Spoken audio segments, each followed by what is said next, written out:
gabay sa ating kumikitang business? Nako, may bumisita sa atin, mga bay. Siya ang presidente ng pinakamalaking hog farmers group sa Pilipinas, si Abay Edwin Chen. Great morning, bye! Good morning po sa ating mga taga-panood dito sa Taong Bahay. Kumusta na kayo? Okay naman po. Oo, alam kong very busy kayo just last week at saka ano pang mga nagdaang ilang mga linggo dahil sa may event po kayo. Opo, yung first National Pork and Egg Festival na ginanap namin sa Mega Mall, sa Mega Trade Hall noong October 13 and 14. Ay, taka muna. Makikibalita muna kami. Kumusta naman na nangyari doon sa event? Bigyan niyo kami feedback. Very successful po dahil dito sa event na ito, nag-showcase kami doon sa Wow Grand Lechon Competition. May mga sumaling mga lechonero at nagpakita yung galing nila at husay sa pagluto ng ating paboritong lechon. Lechon! Pagka-lechon yung balat ang masarap dyan. Pero sino nanalo? Yung ano natin, yung taga Batangas, Romy's Lechon, na mga member ng Soro-Soro Ibaba Development Cooperative. Ayun. Bakit sila ang napili sa kadami-daming sumali doon sa contest na yon? Yung judge natin po ay sila Chef Claude Tayag at si Chairman Eliu at yung isang member namin sa Publi. Sila yung pumili at I think ang dahilan po ay sobrang sarap ang luto nila. Ibig palang sabihin, pag pumunta kami ng Batangas, yun ang isa sa dapat naming tikman, ano? Oo. Okay, sige. Alam namin na kapag pinag-usapan ay baboy, ayan, sabihin, "Hoy, tabo, tataas ang presyon ko dyan," etc., etc. Kaya hanggat maaari, yung mga abay natin umiiwas sa pagkain yan. Meron ba kayong pwedeng masabi, Abay Edwin, tungkol sa benepisyo din naman o maitutulong din naman ang pagkain ito? Abay Julie, alam mo, ang lechon ay isang pagkain natin na paborito natin, lalo-lalo na sa mga okasyon at kultura natin, diba? Na tuwing selebrasyon o tuwing meron tayong mga piyesta, hindi pwede wala yan. Pero ang advice ko lang ay everything in moderation, diba? At ang baboy pala ay isang uri na protina. Yung protina ay pinaka kailangan ng katawan natin.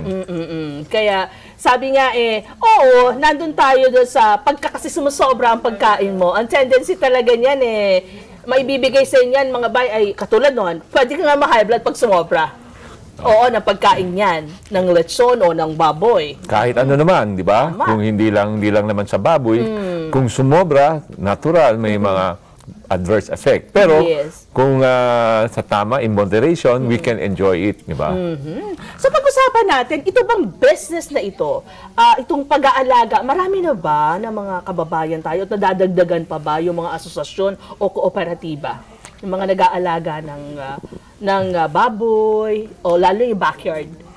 I think, kailangan natin protektahan at bigyan natin ng tamang suporta kasi ito yung isang livelihood program natin na pwede natin pagkitaan at kayang-kaya ng mga magulang o kahit sino na sa likod lang ng bahay nila at mag-alaga nitong biik muna, no? Oo.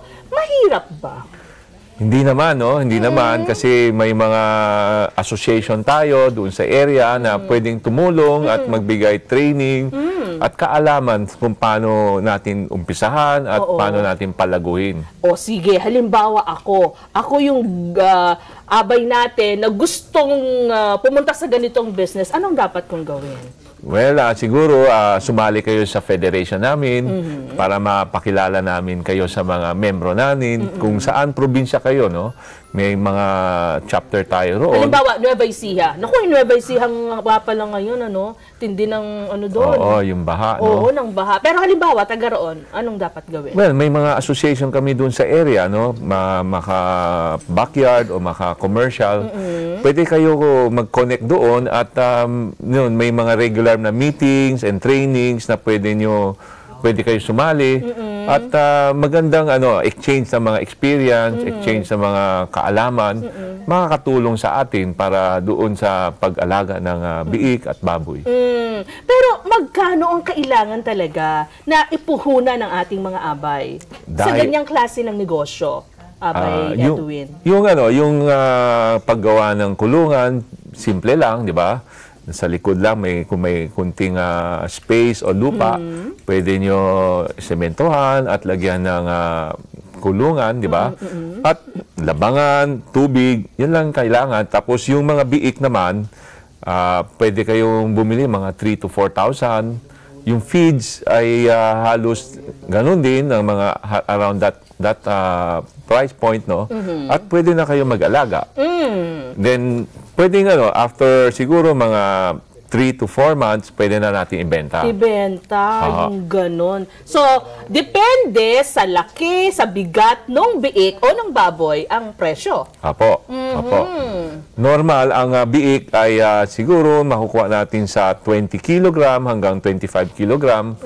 At alagaan natin hanggang umabot siya ng 95 kilo to 100 kilo. Mas mahirap ba kung halimbawa organic yung baboy? Ay, may may grupo tayo dito sa federation natin, yung nag-aalaga ng native pigs natin, yung talagang yung itim na parang baboy ramo, di ba?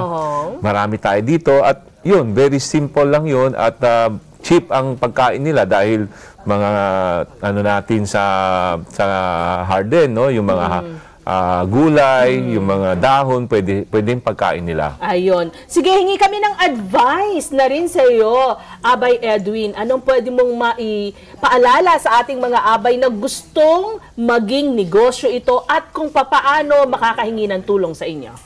Sa mga kataong bahay natin. Kontakin nyo na lang kami sa Facebook namin. May Facebook kami na nasa Facebook, Pork Producers, no? Kung pwede, bibigay alam yung telephone ninyo, paano kayo makontak at kami ang magko-contact sa inyo para makonect natin doon sa tamang grupo ng federation namin para maggagabay sa inyo. Ano yung Facebook account?